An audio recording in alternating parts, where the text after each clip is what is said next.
Good morning, students. Today, our class is English and we will study a new chapter, unit number 9, The Great Stone Face, written by Nathaniel Hawthorne.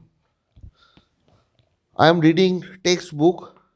This story has two parts, and today I will read part number 1 and I will give you also workbook writing. Okay.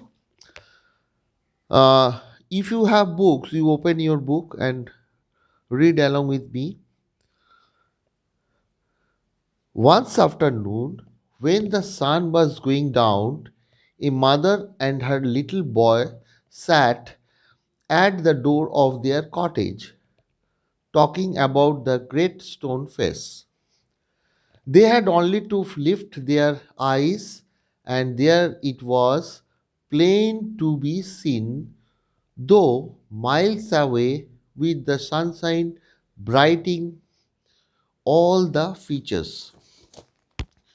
And what was the great stone face? The great stone face was a work of nature formed on the perpendicular side of a mountain by some immense rocks, which had been thrown together so that when viewed at a proper distance, they resembled the features of a human face.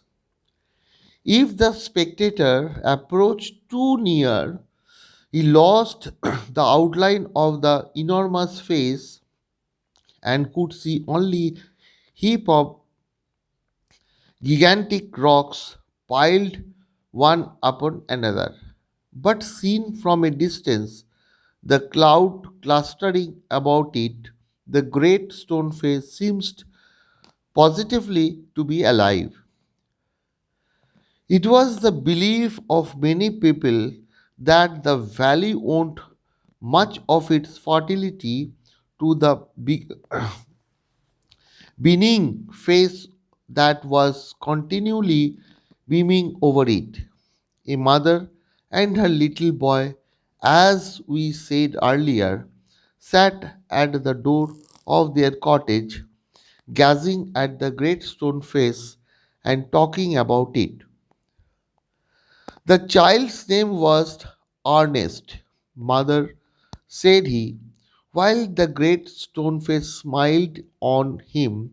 I wish that it could speak, for it looks so very kindly that its voice must indeed be pleasant. If I ever see a man with such a face, I should love him very much. If an old poche should come to pass, poche means statement that tells what will happen in the future. If an old poche should come to pass, answered his mother, we may see a man soon sometime with exactly such a face as that. What poche do you mean, dear mother? Eagerly inquired Ernest. Please tell me about it.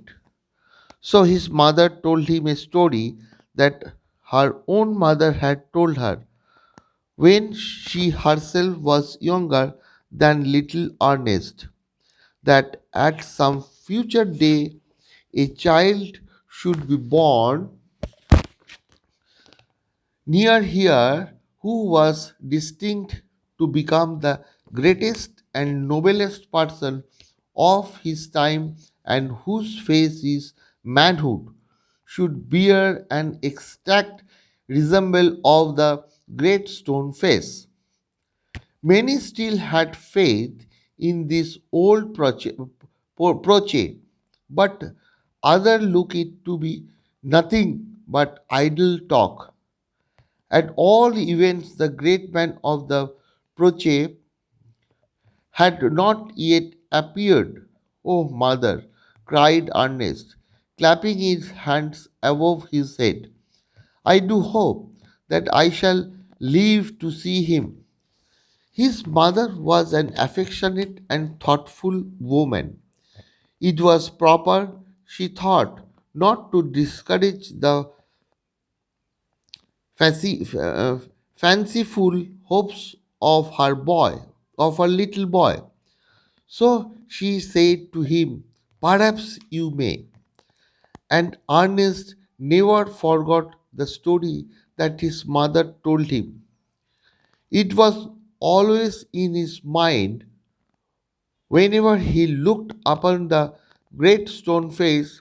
He spent his childhood in the log cottage where he was born, was difficult to his mother and helpful to her in many things, assisting her much with his little hands and more with his loving heart. In this manner, from a happy yet often pensive child, pensive means thoughtful, he grew up to be a mild and quiet youth.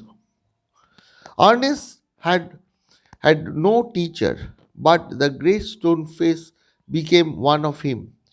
When the work of the day was over, he would gaze at it for hours until he began to imagine that those vast features recognized him and gave him a smile of kindness and encouragement. About this time, there went a rumor throughout the valley that the great man who was to bear a resemblance to the great stone face had appeared at last. It seems that many years before, a young man had left the valley and settled at a distant seaport,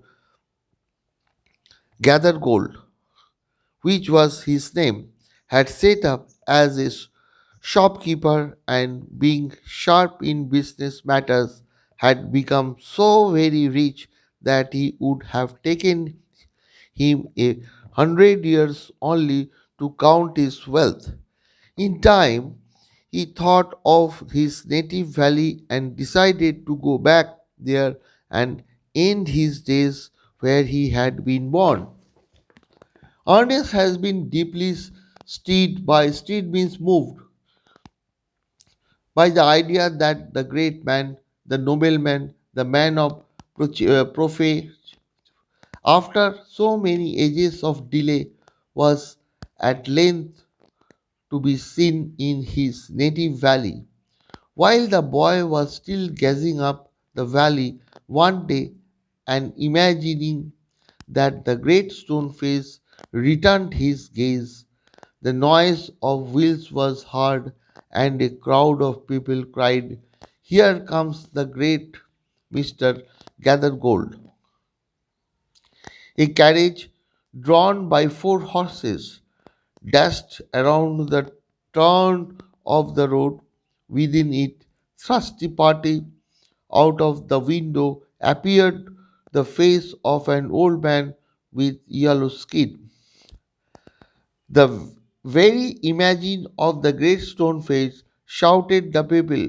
Sure enough, the old proche is true. Here we have the great man at last. And what greatly puzzled Ernest, they seemed actually to believe that here was the likeness which they spoke of.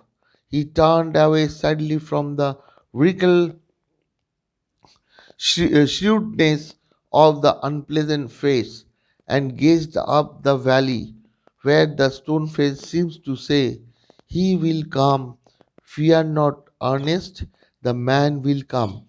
The first part of the story is completed here. Second part I will read next class. Okay? See you in next class. Thank you.